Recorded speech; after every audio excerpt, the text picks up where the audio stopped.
stuff remotely here, and at 5 o'clock, I hit the music and nothing happened. So I don't know what to say. Probably means when we go out, it won't work either. But it worked. It worked 45 seconds ago, and then this time, boop, gone. Nothing happened. So I don't. Did that play? What? Because I hit it. But anyway, not the way to start things. But sorry. Thanks for being with us today. We're doing stuff late today, and Rich isn't here. That's why stuff's being done remotely. No, well, I hit play. I don't know what happened. It literally it worked 45 seconds ago. But there you go. So I'm not even gonna bother with the outro. That's not gonna work. We'll just say hasta la vista, and we'll go from there. I'm not gonna mess with that. Okay, so can't change things 60 seconds beforehand, and my mind just goes beep, gone. I have no idea what's going on right now. I saw that today the vote was going to be taking place in North Dakota on a bill of equal protection. Now, let me, for people who aren't up to speed on all this stuff, the pro-life industry that has existed for decades wants to limit abortion, but not abolish abortion. And the pro-life industry does not want to bring the gospel as the solution for abortion, and wants to give women carte blanche as far as having no guilt for the murder of their own children. So there's no, you can't bring the gospel to bear and talk about forgiveness when there's nothing to be forgiven for. If women are just victims, then there's nothing to be forgiven for. So you don't need to have the gospel. That doesn't need to be part of it. And this is changing. When the abolition movement began, it sort of went wonky and went out into, attacking churches. And I remember I was at a church in Texas, and they're outside with signs and stuff like this. And yeah, it got a little messy, but especially through the extensive labors of Jeff Durbin, a lot of that has changed, and now abolitionism is very much front and center in pushing forward the narrative in regards to abortion. So, End Abortion Now, which is a ministry of apologia church, is working with all sorts of people all across the country. Jeff is flying around all over the place as best he can. He still has to, he's investing a tremendous amount of time in the twins that they adopted, special needs, and so on and so forth. But he's definitely burning the candle at both ends. And so what happened in North Dakota today is something extremely unusual. It not only came out of committee, but it came to a floor vote. And you need to understand that for many, many years, the pro-life industry has killed these before they ever got to the floor.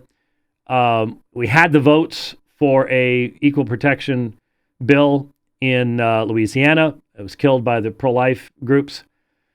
And it was killed by the ERLC, which was one of the many groups that signed on to try to kill this. And so what I wanted to show you, it came up for a vote today. It lost.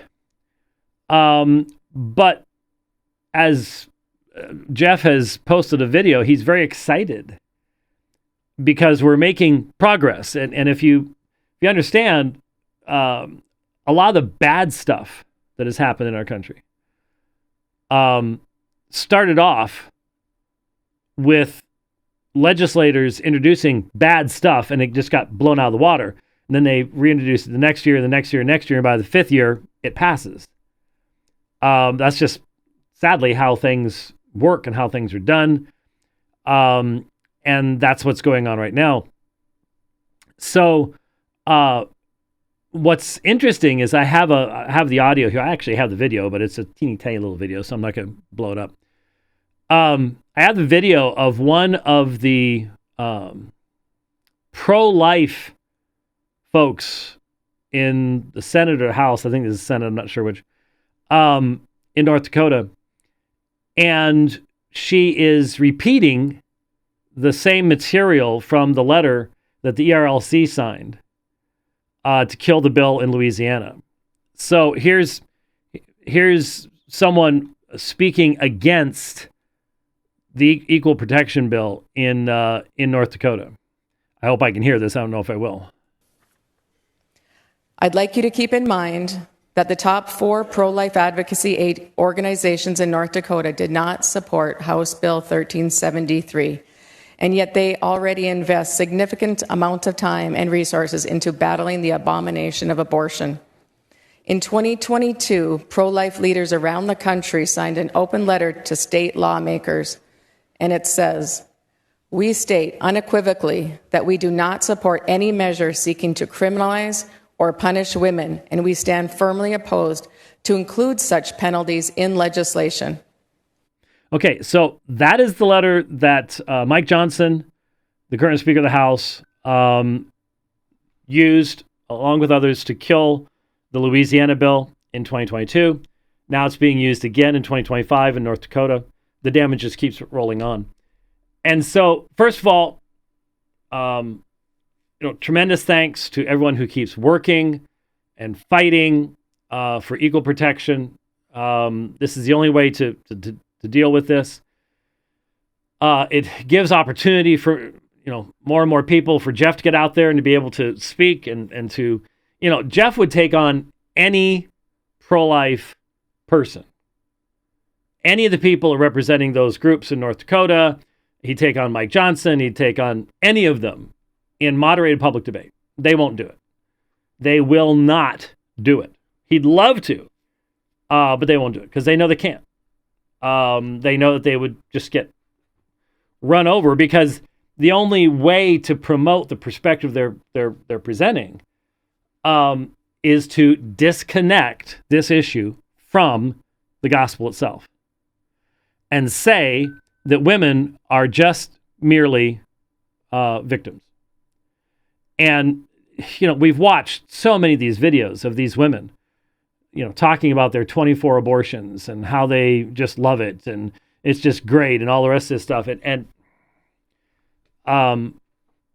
you can't bring the power of the gospel and forgiveness to bear if there's nothing to forgive. And the pro-life industry is not based on the gospel. And it's interesting, I don't think Jeff was involved in this stuff. No, he couldn't have been. It might have been, I don't know. In 89, when I represented as spokesperson Operation Rescue and was arrested outside Finkel's abortion mill in Phoenix, one of the best things I've ever done in life. He eventually was arrested for sexually abusing his patients and convicted and shot up in a prison where he belonged. I think he died in prison, as I recall. Anyway, I ended up having to not work with Operation Rescue anymore because of the fact that I had just written 2 books on Roman Catholicism. And we've all got to stay, we can't be talking about stuff like that. Can't talk about the gospel. No, keep that out of there. And the regular testimony of our folks when we go outside abortion clinics is we're the ones crying out, we're the ones preaching, we're the ones bringing the gospel to bear. The Roman Catholics are staying over there fingering their rosaries. They're not calling out, they're not talking about forgiveness, no. There's just a massive difference. And one's bringing the gospel to bear, the other's bringing Mary to bear, which does absolutely positively nothing. It would be right now that a number of my Signal chats are all going crazy. So you're hearing bing, bing, bing on my phone, on my watch. Imagine there probably is a way to turn that off, but there's still a lot of things about this watch I haven't figured out. So anyway, so Jeff is very happy about that. There are many other bills going in. Praise God for the senators and legislators and representatives who are willing to put it on the line to put these bills in. Very often they lose support in other areas. Again, because you're fighting the system. It's not just the pro-aborts. It's not just the culture of death you're fighting. You're also fighting the significantly corrupted pro-life folks who don't understand the only way to end this is application of the gospel. So many thanks to all the people who, people in North Dakota, every other state where I forget how many, like 18 bills or something like that right now. And Jeff's flying around meeting with people and encouraging them to, stay in the fight. So pray for him and for End Abortion Now and what's going on there. Okay, then we had... Let's go to from the sublime to the absolutely absurd. That's interesting. There you go. There's Michelle Leslie. Hi, Michelle. Talking about Brent Leatherwood and Speaker Johnson. All of them against equal protection. That needs to be kept in mind. But today, was it this morning that I first saw it? It may have been. Man, a lot of stuff gets posted on X in a short period of time. But I didn't think I'd have to worry about that. I'd be able to just scroll back to this. But there it is. I knew it there somewhere. This morning, I get up and here is Rick Warren. Now, ever since Warren retired from Saddleback and put a man and a woman in charge there, haven't heard a lot about him other than when the Southern Baptist Convention gets together. He pulled that stunt last year. He's talking about training 1 million pastors and stuff like this. And you're just like, your definition of training is strained a little bit, but okay. He had posted a tweet. So what's it? Again, it's still a tweet. It's an X post. That doesn't make any sense. Anyway, he quotes John chapter 19, verse 18. They crucified Jesus with 2 others, one on each side and Jesus in the middle. End quote. Then the guys on both sides were thieves. Okay. If you're looking for the hashtag real Jesus, not a caricature disfigured by partisan motivations, you'll find him in the middle, not on either side. And then he included a picture of the crucifixion. Well, obviously an artist rendering of the crucifixion. Now, he has gotten ratioed, and if you know what that means the vast majority of the responses have been, "Are you nuts? You've got to be kidding me." As well he should be. And, I can just imagine, how do you apply this? Do you apply this to abortion? Evidently, the RLC does. Do you apply this to homosexuality, gay mirage, all the rest of this kind of stuff? Do you do that? By the way, I'm just sitting here thinking, a couple of years ago, I would have had to have been watching my language because of the censorship. And it sort of looks like for a while, anyways, we might be able to not be thinking as much about that as we once did. Thankful for that, but we'll... the only way to believe that's going to happen long term is if there is fundamental change in the society. And I don't see that happening. Vibe and repentance are 2 different words. Right now, I see a lot of Christians that don't want to think about that. We're enjoying the vibe. We're enjoying the seeing the people who've been haranguing us for so long getting shut up, and they're massive money spigots turned off. Yeah, that's great. That's cool. That's wonderful. But we'll see how long it lasts. Anyways, what an astonishing thing. You know, if you want to make an argument that Christians should, in some way, you don't want Jesus as a caricature disfigured by partisan motivations. Well, you know what? Who can argue with that? But you don't derive that from the fact that Jesus' cross was between the other two. What if Jesus' cross was only on one side? That was up to the Roman soldiers. He didn't have to be in the middle. There's nothing prophetic.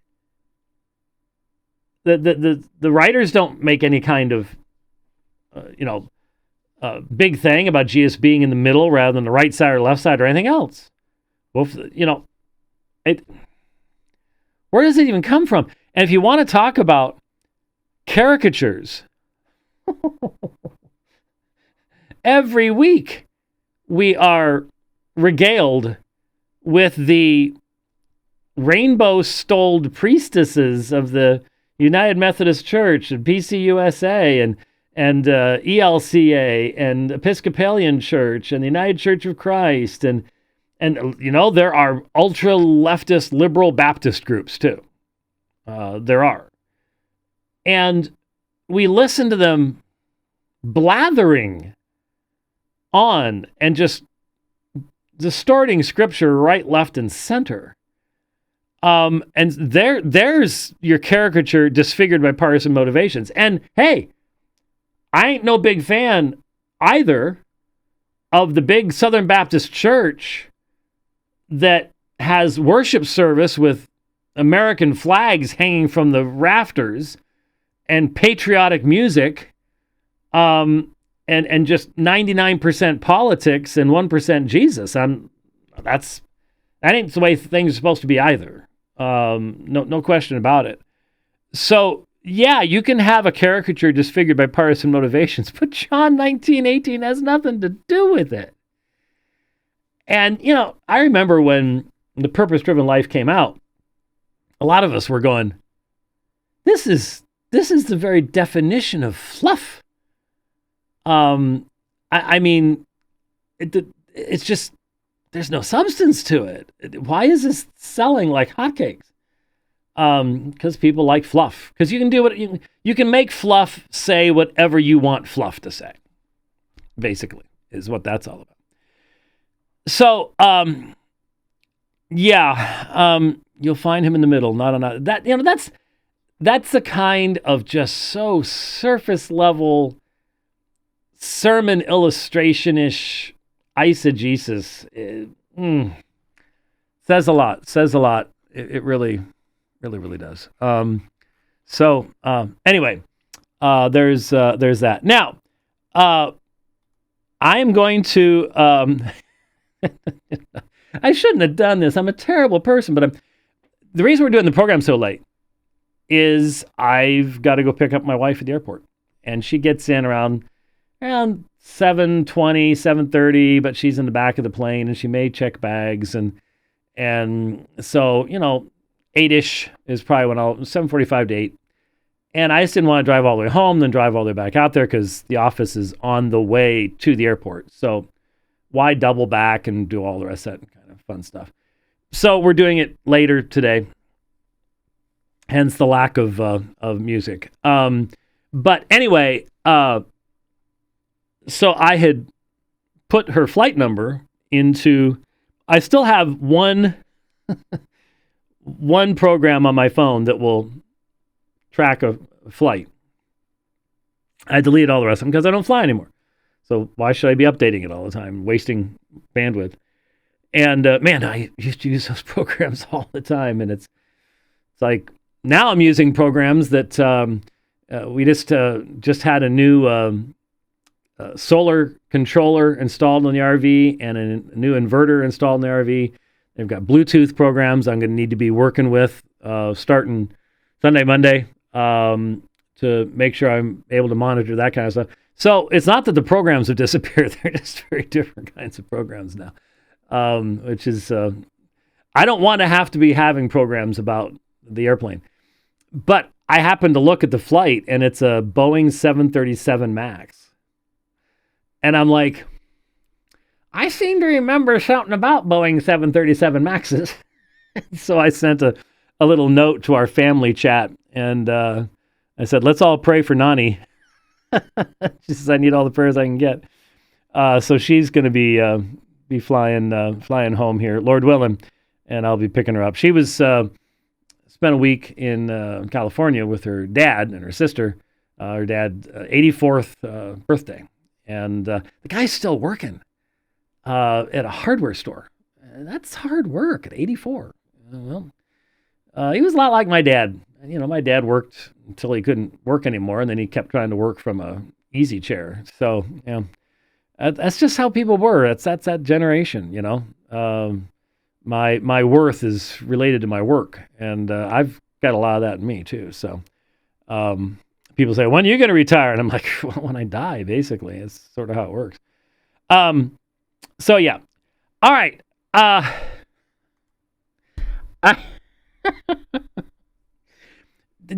Some of you don't remember this, so I'll have to give you just a little bit of background. What was it, about 10, 12 years ago? Yeah, probably about that. I ran across Bill Craig, Dr. William Lane Craig's use of Kerberos, the three-headed dog from Greek mythology, as an illustration of the Trinity. And I was like, how? Why? What's going on here? And I did a video about it, and you try to say, this is really misleading, and and then you do some more reading, and you find out that he openly says he's a Neo-Apollinarian. So he doesn't hold to what would be considered a historically orthodox doctrine of Christ. And it just strikes me that people like N.T. Wright, William Lane Craig, in fact, I sent that out. I'd have to try to find it here, and I'm not going to take the time to do it, but I guess he's doing a systematic philosophical theology in multiple volumes. Ooh. So that'll be intriguing, I'm sure. These guys, especially those two guys, my feeling is they think they are so much smarter than anyone else alive or anyone else who has almost ever lived, that they don't mind just coming up with their own stuff, even if they're the first person to ever come up with it. It's like, okay. And so I was reading through another friend's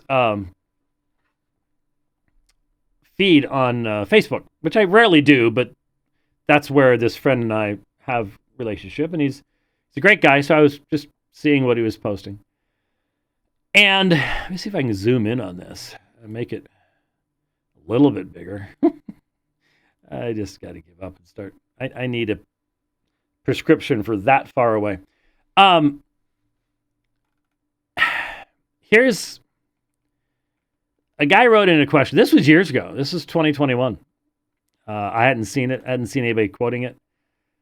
The guy's asking about the incarnation and resurrection and Jesus' physical nature, human nature, and stuff like that. And he's actually talking about Jesus as a zygote,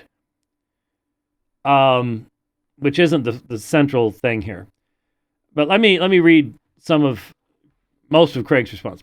With respect to Jesus when he was still a zygote in Mary's womb, we want to affirm that he was fully omniscient. The reason is because he was fully divine, the second person of the Trinity, now in human form. It's crucial we understand that according to Orthodox Christology, this is strange. Why does he quote this here but then ignore it when he's a Neo-Apollinarian? I don't know. Jesus is not a human person.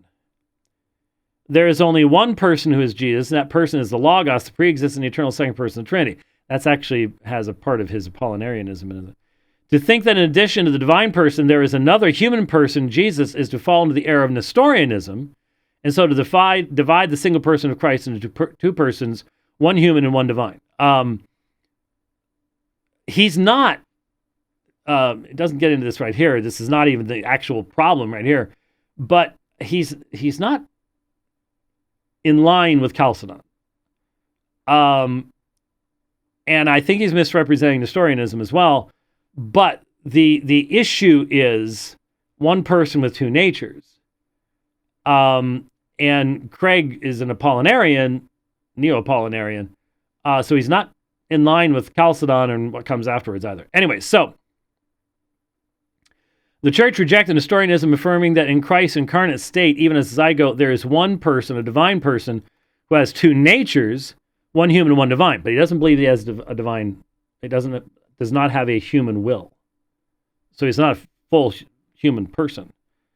Jesus had all the essential properties of God, including omniscience. Obviously, as a zygote, and even later, he was not consciously aware of all that he knew. We needn't say that the zygote had a subconscious, but that it was simply unconscious, and that needn't affect the divine nature of a person. As to the second question, we want to affirm that Jesus has a human nature even in the ascended state. Agreed. The incarnation is not a temporary state of Jesus' 30-odd years on earth. Rather, his resurrection shows that he has permanently assumed a human nature. Agree. The strongest possible affirmation of the worth of human corporeality. One could say that in his ascended state, Jesus is spatially located somewhere, perhaps in another space-time different than our own. Yeah, we normally get into a lot of problems when we start speculating about stuff that the Bible itself tells us our minds have never known. And if we can't imagine these things, then we obviously can't apply language in a meaningful fashion. And we just get into all sorts of speculation. But like you, I'm inclined to say that between his ascension and bodily return, Jesus, while having a human nature, does not have a body. Let me read that again. But like you, I'm inclined to say that between his ascension and bodily return, Jesus, while having a human nature, does not have a body. How do you get through 1 Corinthians 15 with that? Okay. The reason is because he has exited our space-time manifold. By way of analogy, imagine a tuning fork placed inside a vacuum jar. If you were to pluck the fork, it would vibrate, but there would be no sound because there is no medium to conduct sound waves.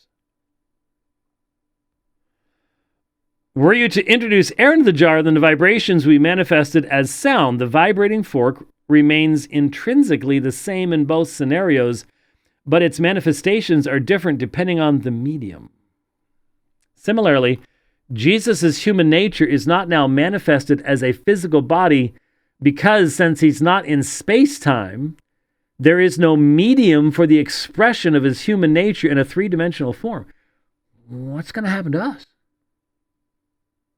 If we're united with him and we are resurrected in our glorious, incorruptible bodies, are we going to be in space-time? Or is only he isn't in space-time? When Christ, this is where really you thought it was strange up to now. When Christ re-enters our space-time manifold, then voila, his physical body will again become manifest. This will be, in a literal sense, a re-incarnation. That's his term, re-incarnation. But not a second assumption of a human nature, since that remains constant throughout. So evidently, all the emphasis on the physical reality of the resurrection is only an emphasis that has relevance in a specific space-time manifold medium something thing. So that, well, what happened to Jesus' body? That's what I need to know. What happened to Jesus' body? But if you can hear that little ding, it's. I've told you, and Rich goes crazy when I do this because he abandoned Apple a long time ago, went back to worshiping Bill Gates, and so you're hearing this ding, ding, ding. It's my Apple Watch. But Rich just asked a question, which he normally would ask through the window, but there's just an empty chair there right now. The Rich cam is there. And we got to remember that I need those cameras back, Rich. I need them on the road. I'm sure you'll be working on that. But anyway, he just asked this deep theological question via Signal. Does he need 1.21 gigawatts to re-enter?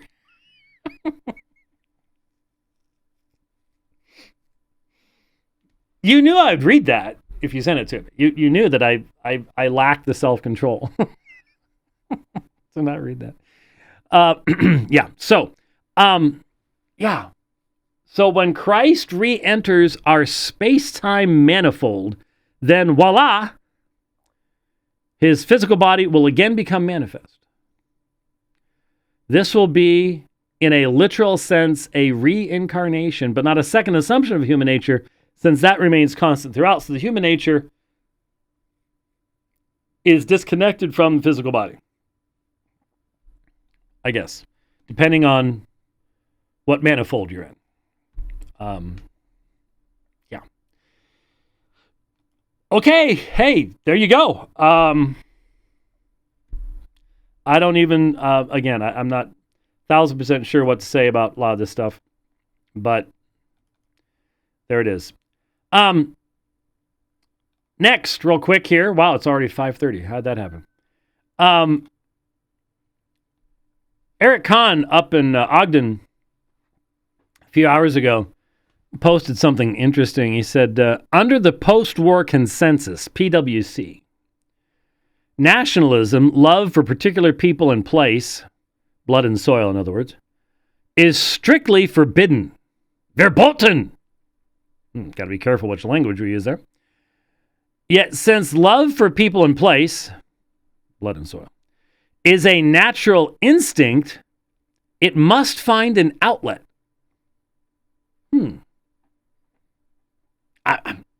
Okay. I mean, we could make an argument that Scripture actually says we're pilgrims and that we don't have a homeland and that we're looking for that homeland, which will be in heaven in the presence of God. You could make that argument, I suppose.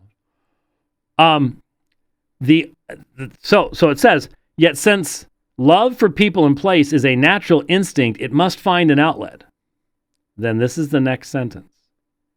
The only acceptable outlet is love for the Israeli people and nation.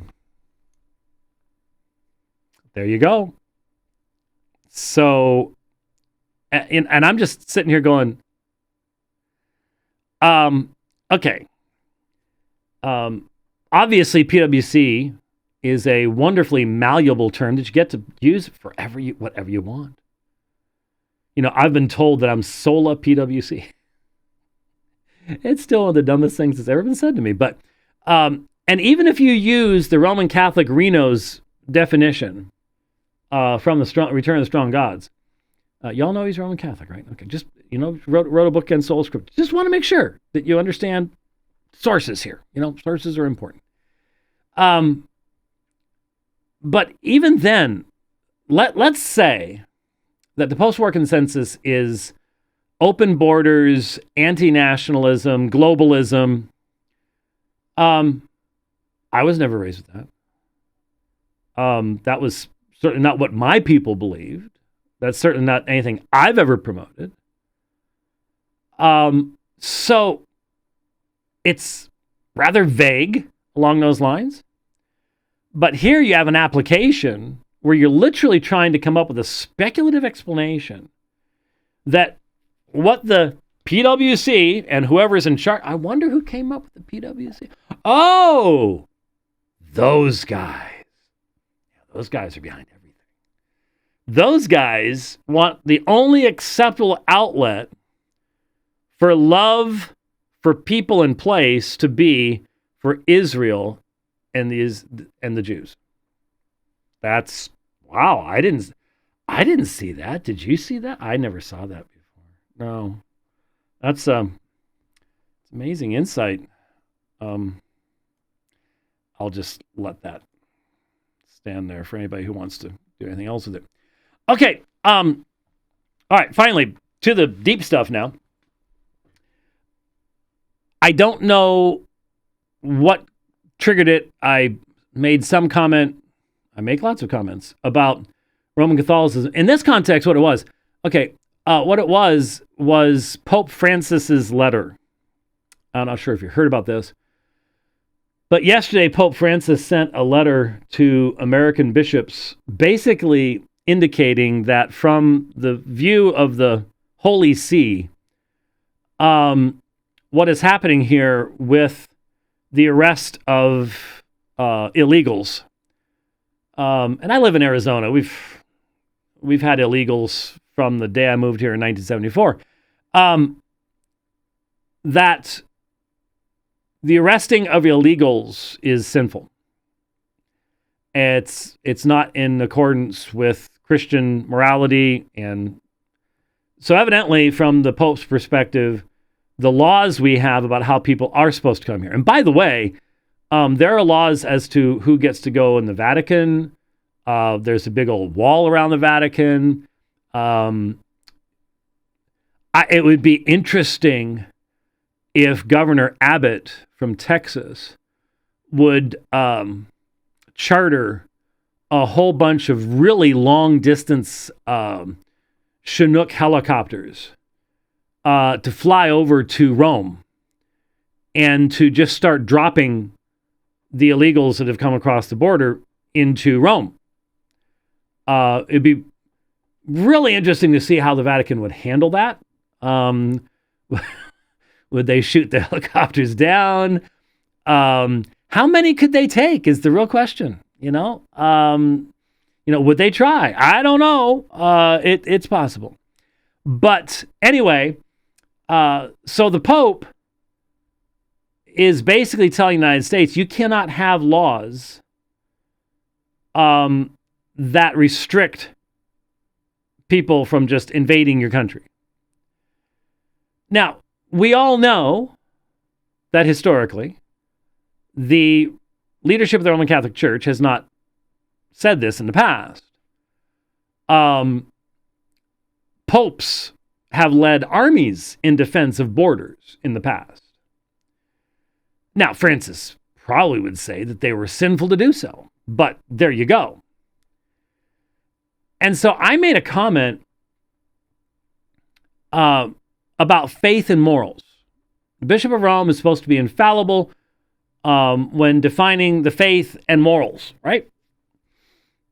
And so in response to that, and again, I'm just simply pointing out, Francis is charting his own course. Francis doesn't care about what's come before him.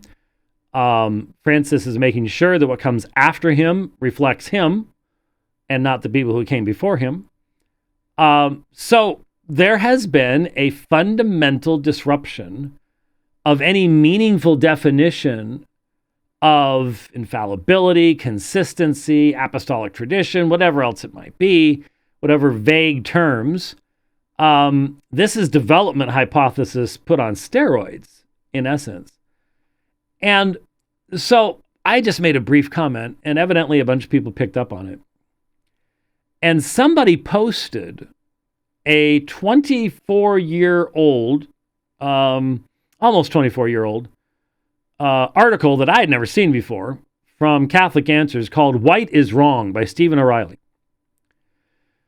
And so there was some comments going back and forth about Stephen O'Reilly's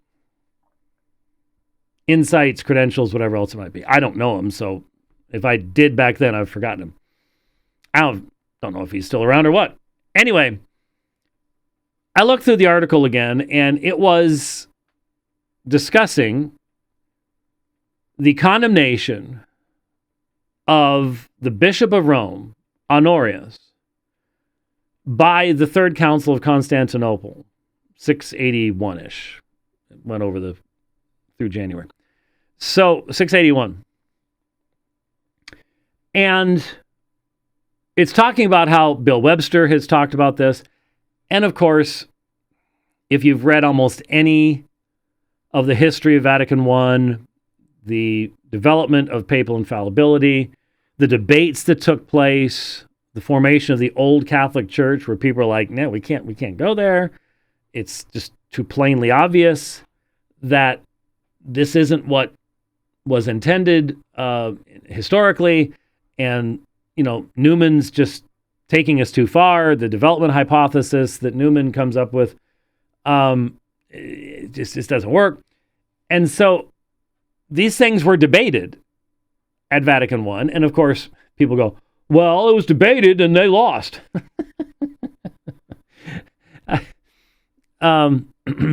Yeah. Look, almost every single one of these councils, especially in the modern period, are little more than rubber stamp parties for the Pope. Aside from something like Council of Constance,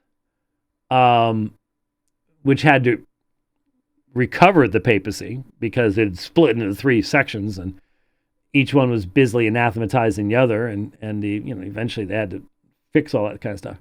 But it's not like people come into this thing without a position and they're just sitting there listening to one side and then they listen to the other side. Well, I don't know. Well, that's a good. Oh, that's good too.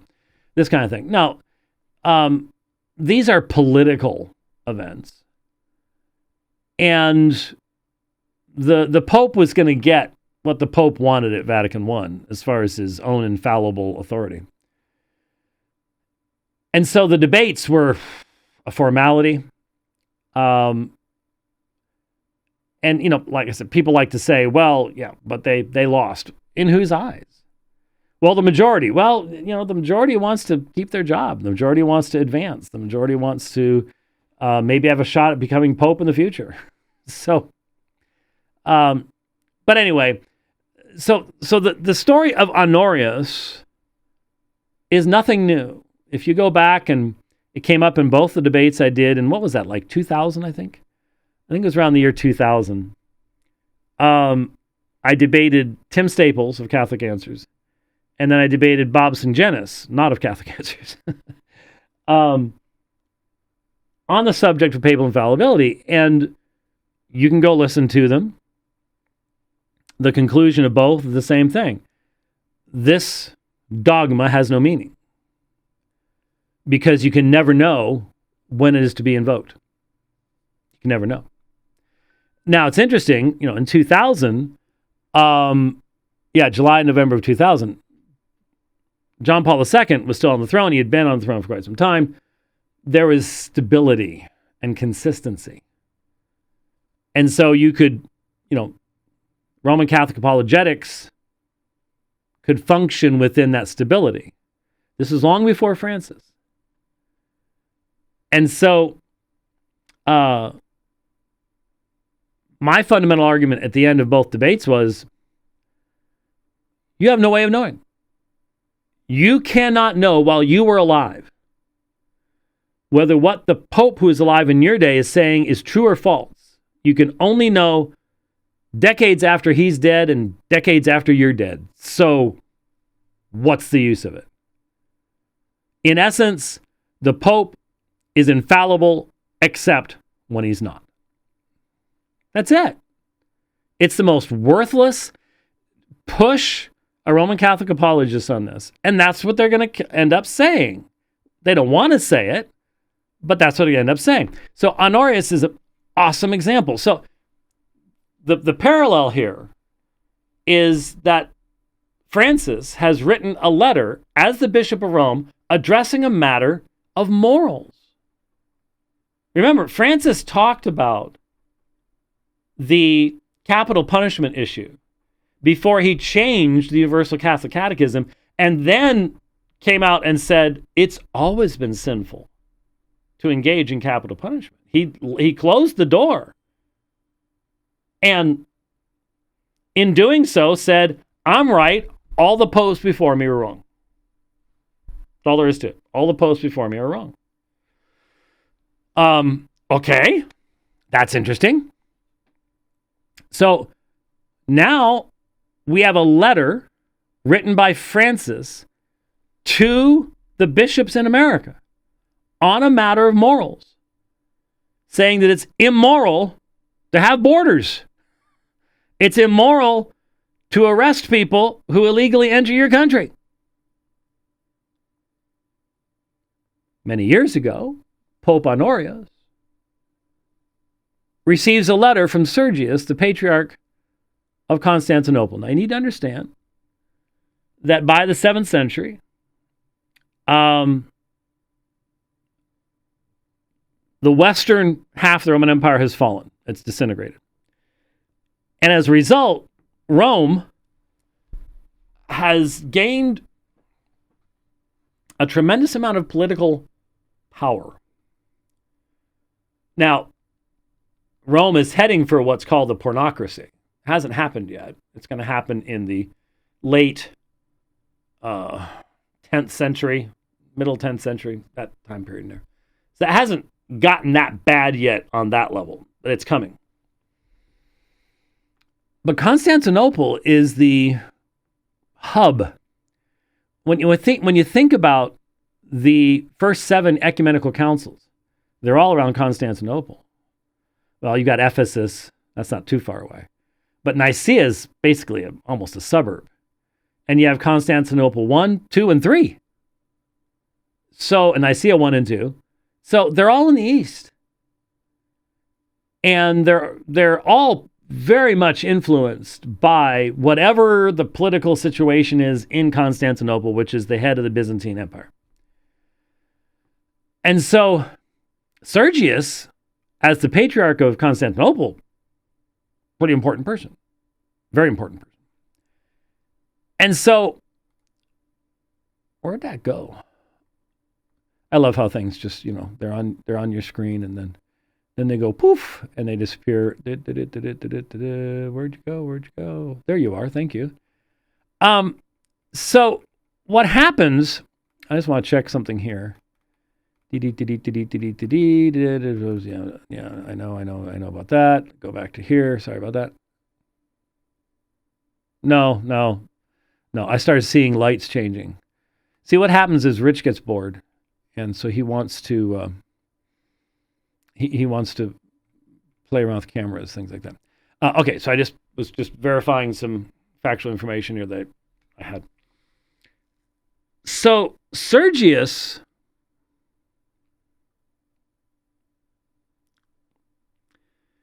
Sergius, I know things about you, okay? And I have the camera, and I have the microphone.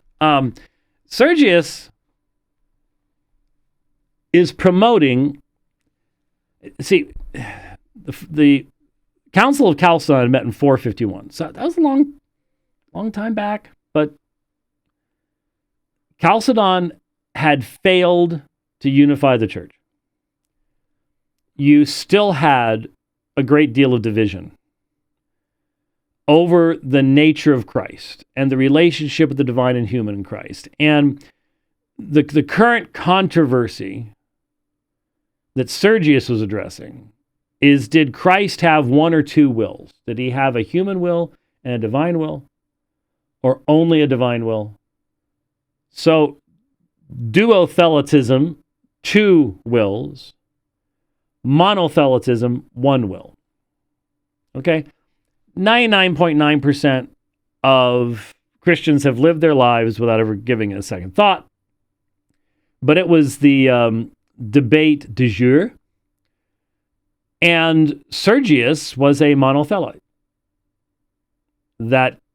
And probably he was a monothelite because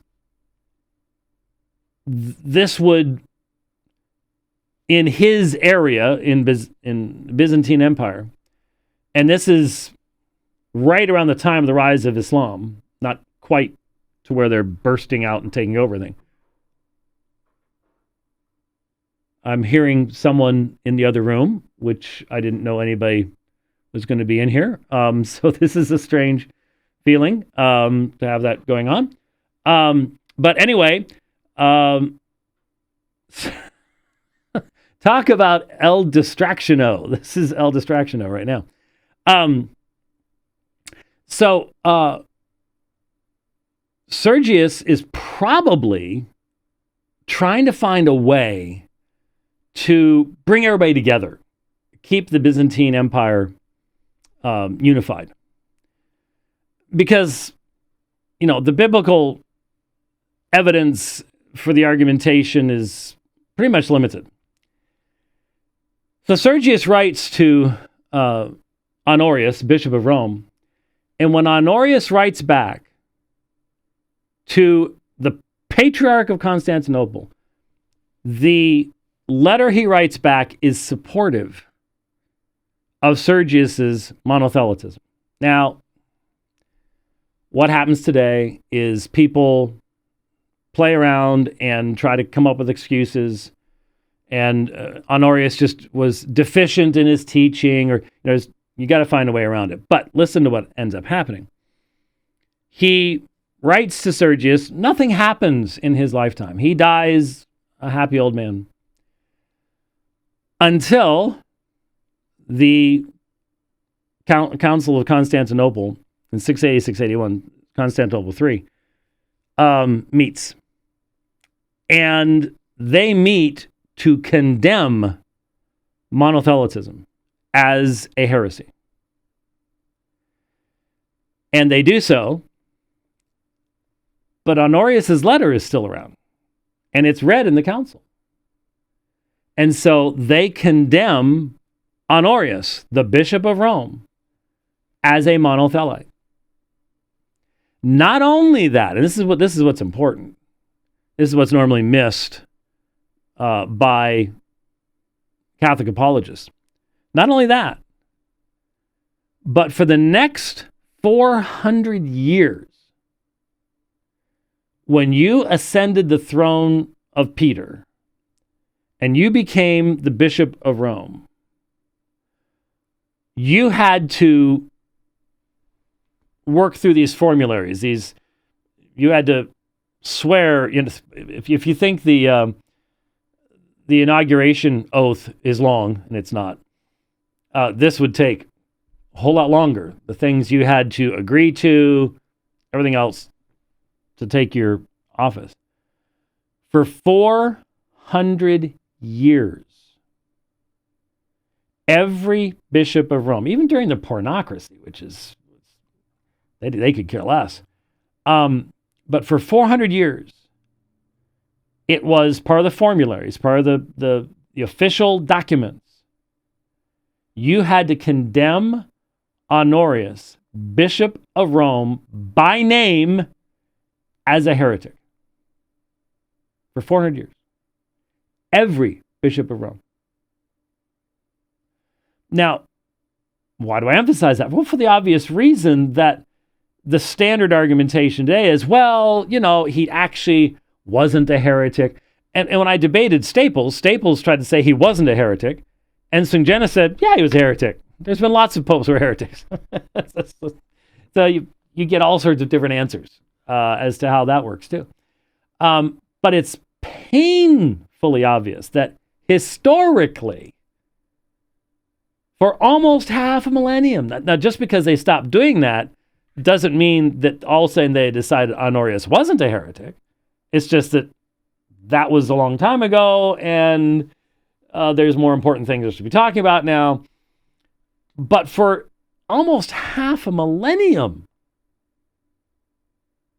every single pope condemned Honorius as a heretic, not as someone who just hadn't taught with enough clarity or all the rigmarole that's been developed now. So here's the connection.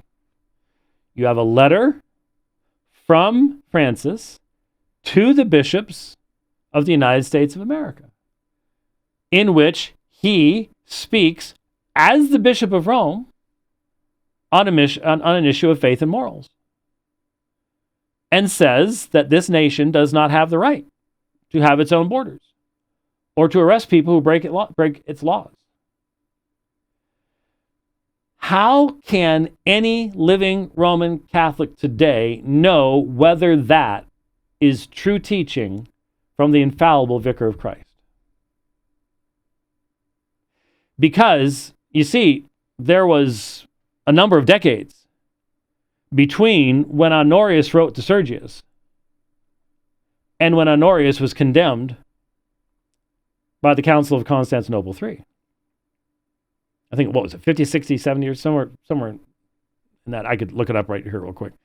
Okay. Yeah, it had to be at least 50 some odd years. So, if you lived in that time period, so Honorius dies in 638. All right. Let me see here. Where did it? I'm not sure exactly what the date. I have it someplace. What the date would be. If you lived in the year 640, okay, it's 2 years after Honorius is dead. How could you have infallible guidance on the subject of monothelitism? Because if you're going to make that a dogmatic thing, make it or break it. If you're a monothelite, you're condemned, going to hell, anathema.